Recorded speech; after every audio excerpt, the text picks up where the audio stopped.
নমস্কার বন্ধুরা, আজ আপনাদের নিয়ে যাব শিয়ালদহ দক্ষিণ শাখার ক্যানিং লাইনে চাম্পাহাটিতে। কালী পুজোর সময় অনেকেই আসেন বাজি কিনতে এই চাম্পাহাটিতে। আপনারা ভাবছেন দীপাবলি উৎসব তো সেই নভেম্বর মাসে, তাহলে এখন কেন চাম্পাহাটিতে?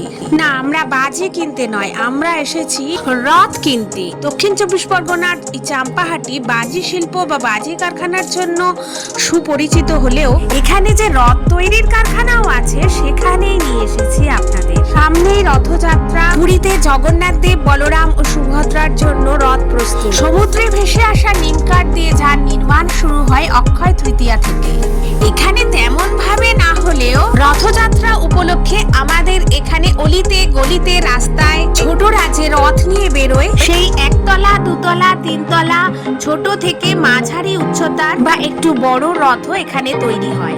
আশেপাশের ব্যবসায়ীরা এই কারখানা থেকে রথ নিয়ে যান বিক্রির উদ্দেশ্যে। বাজি তৈরির সাথে সাথে এরকম কুটির শিল্পগুলির অন্যতম কেন্দ্র যে দক্ষিণ চব্বিশ পরগনার চাম্পাহাটি, তারই প্রমাণ মিলল এখানে এসে। রথ কারখানার মালিক দু একটা কথা বলবে উনি, কত বছর ধরে করছে এটা? 28 বছর। আপনি কত বছর ধরে এই কারখানা মানে 28 বছর। আচ্ছা, এইগুলো আপনারা তৈরি করে মোটামুটি কিভাবে সাপ্লাই? এখান থেকে খুচরো বিক্রি হয়, খুচরো আছে, পাইকারি। পাইকারি চলে যায়? হ্যাঁ, পাইকারি হয়, খুচরো হয়। আচ্ছা, সিম্পল একটা হয়। মানে সকালবেলা থেকে শুরু হয় একদম রাত 9টা তৈরি থেকে হয়? 9টা থেকে। আচ্ছা আচ্ছা। সকাল 9টা থেকে রাত্রি 11টা। কর্মচারী আসে তো, একা তো আর পারি না সব কাজ। জায়গাটা ছোট বলে সব কর্মচারী এখানে কাজ করতে পারছে না। কিছু কাজ বাড়িতেও হয় একদিকে, তাই তো? না, এখানেই খাই। সব এখানেই হয়। এখানেই হয়, ওই সকাল বিকেল করে। আচ্ছা আচ্ছা, দাদা আপনার নামটা কি? দুপুর পাল। আপনি মোটামুটি 28 বছর ধরে এই রথ তৈরি করেই না, যাচ্ছেন। 28 বছর ধরে একই জায়গায়, এই একই জায়গাটা জায়গায়। নিজের জায়গা। নিজের জায়গা। আপনারা শুনলেন যে 28 বছর ধরে এই কারখানায় রথ তৈরি হচ্ছে। চাম্পাহাটির নীলমণিকর স্কুলের সামনে রথ তৈরির এই কারখানা। রথ তৈরির কারিগরদের তত্ত্বাবধান করছেন মালিক পুত্র। আসুন তার মুখ থেকেই জেনে নিই। অজয় পাল। এইদিকে তাকিয়ে অজয় পাল। আপনিও কি মানে এই কারখানার না, আমি অন্য কাজ করি। মাঝে মাঝে এসে আর কি হ্যাঁ, অন্য কাজ করি এখন। এই সময় এসে আর কি আপনি এই একটু সময় হেল্প করি। কি করবো?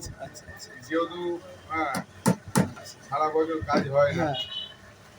মাসে সারা বছর কাজ হয় না, আষাঢ় মাসের রথযাত্রার আগে 2-1 মাস এই কারখানায় কারিগরদের ব্যস্ততা তুঙ্গে। চাম্পাহাটি ইলোরা সিনেমা হলের আগে নীলমণিকর স্কুলের ঠিক উল্টো দিকে রথ তৈরির এই কারখানা এখন কর্মচঞ্চল।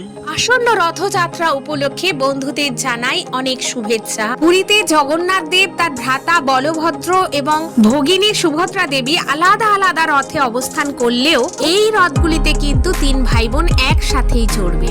গ্রামীণ কারিগরদের হাতে কাঠ দিয়ে তৈরি ছোট ছোট রথ রঙিন কাগজের মোড়কে ঢেকে বিক্রির জন্য তৈরি। খুব ছোট আকারের রথগুলি একতলা, যাতে খুব ছোট্ট বাচ্চারাও এটা টানতে পারে, এবং এতে 3 দেবমূর্তি একসাথেই রাখা হয়। যেহেতু 3টি দেবমূর্তি, সেই হিসেবে 3 তলা পর্যন্ত রথই বেশি তৈরি হয়। এরপরে কেউ অর্ডার দিলে একটু বড় করেও তৈরি করে দেওয়া হয় রথ। এবং এই রথগুলি আমরা রথযাত্রার বিকেল থেকে পুষ্পসজ্জিত অবস্থায় প্রসাদ আদি সহযোগে বাচ্চাদেরকে টেনে নিয়ে যেতে দেখি বড়দের হাত ধরে। জয় জগন্নাথ, জয় জগন্নাথ, জয় জগন্নাথ বল, প্রভুর পূজা করব আমি এই করেছি বল, প্রভুর পূজা করব আমি এই করেছি বল।